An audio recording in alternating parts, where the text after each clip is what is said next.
We are in a living room on the ground floor of the Palace of Versailles. Prime Minister Georges Clemenceau meets President Wilson one last time. Both are waiting for Prime Minister Lloyd George to sign two defensive military alliances, one between the United States and France, and the other between the United Kingdom and France. Afterwards, they will join the other plenipotentiaries in the Hall of Mirrors to sign the peace treaty with Germany. Mr. President, how much our two republics have suffered? The war, the attack of Hindenburg and Ludendorff, the Battle of the Marne, Saint-Mihiel. And then victory. This magnificent victory that you had been waiting for 4 years. Half a century, in fact, since the first William and his awful Bismarck. Absolutely. France has suffered so cruelly. She deserves peace, a true peace, just and lasting peace, the peace of democracies. A lasting peace above all. I know the Germans as well as I know you Americans, having lived in Texas. Likewise, before the war, I used to spend 1 month every summer in Germany, undergoing spa treatment.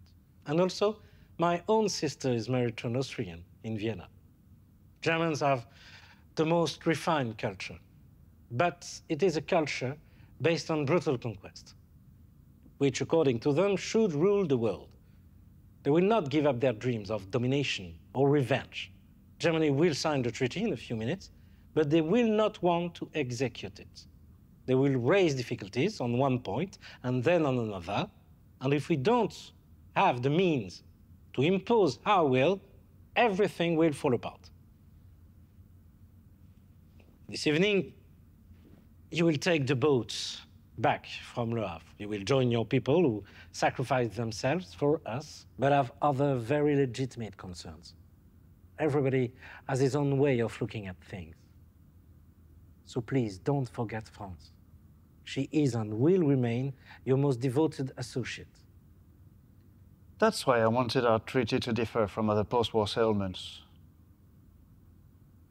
Mr. Prime Minister, the New World is offering you a new world. I didn't want a new Vienna Congress. Balance of powers, denying the peoples their right to self-determination, the law of the strongest. Those principles do not work and will never work. Mr. Prime Minister, we wanted to rebuild Europe. We are actually changing the world. Mr. President, peace is not the end of tensions. Support and counter each other. In any case, we had to abolish this international brigandage. I know you hardly believe in it, but thank you, from the bottom of my heart. You've been supporting me in my dearest project, the League of Nations. I want to believe in it, but I still fear that this League of Nations will become the world's super parliament, afflicted with the faults of our national parliaments, as essential as they are. They have not gained the consideration of people in recent years. At the League of Nations, we will talk, we will overtalk, we will gossip, but will we act? In 15 years, despite the heaviness of the financial reparation, Berlin will have recovered its economy, its trade, its army, and its pride. Won't a black eagle, the current crown prince, or a shameless adventurer have again converted this civil power into a merciless war machine? Mr. Clémenceau, the reasons for your fear are valid. I, for my part, know my congressman too well. But you also know that despite the allegations of the French press, I am not pro-German. Germany will have to pay heavy reparations, but they cannot be reduced to despair either. We will have to speak with them again someday. Please consider that, above all, what I seek is universal justice, in the service of a safer world for democracy. I hear you clearly, Mr. President. I hear you well. Nothing is dearer to me than the suffrage of every citizen and democracy. However, justice will not prevent crime, but security, even collective, will only deter conquerors by opposing them with a force determined to fight them until the end. Mr. Clemenceau. Mr. Clemenceau. For the past 6 months, we've seen each other every day at the Council of Four with Messrs. Lloyd George and Orlando in order to build this piece of democracies. You know, the Republican Congress that was elected just the day before the armistice last November has repeatedly been trying to caricature and vilify me as a sweet dreamer. But I do know one thing. In Geneva, at the League of Nations, the states will learn to know each other. They will dispel their historical prejudices and accept that international arbitration, even seemingly frustrating, will always be better than a good war. And if that's not enough, the criminal who tears up the collective contract will have to face all the other states.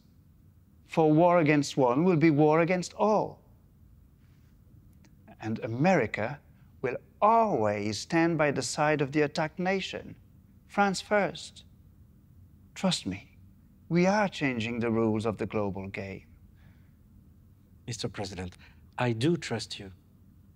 Alas, we know nothing about your successors. In the US Senate, your main opponent, Cabot Lodge, already fears that the United States will automatically wage war in the name of the League against the principle of your Constitution and prerogative of your Congress. And above all, geography is stubborn. 6,000 kilometers separate New York from Brest and Saint-Nazaire. The maritime immensity will delay your help. America didn't join the last war for 3 years. We, the French, have lost more than 1 million brave soldiers. And also, see all the invalid men that we invited to the signing treaty today. Next time, how long will you wait? 1 year, 2 years, 5 years? This is why in a few moments, Prime Minister Lloyd George, yourself and I will sign this military pact, which is so vital for you and your fellow countrymen.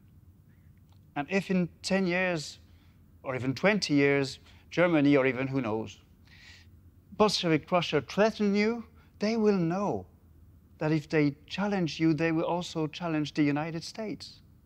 And who would be crazy enough to face America with its industrial power and the youth of its soldier? Mr. Prime Minister, we may have had differences of opinions over the means at this peace conference, but we still agree on the absolute ends. We recently argued over the Saar and the Rhineland that you and Marshal Foch wanted to annex. But deep down in your heart, I know that you are relieved to have avoided a reversed Alsace-Lorraine situation. Now, we may never see each other again. If I can confide in you as two good men, the disease that is gnawing at me will keep me away from the European continent.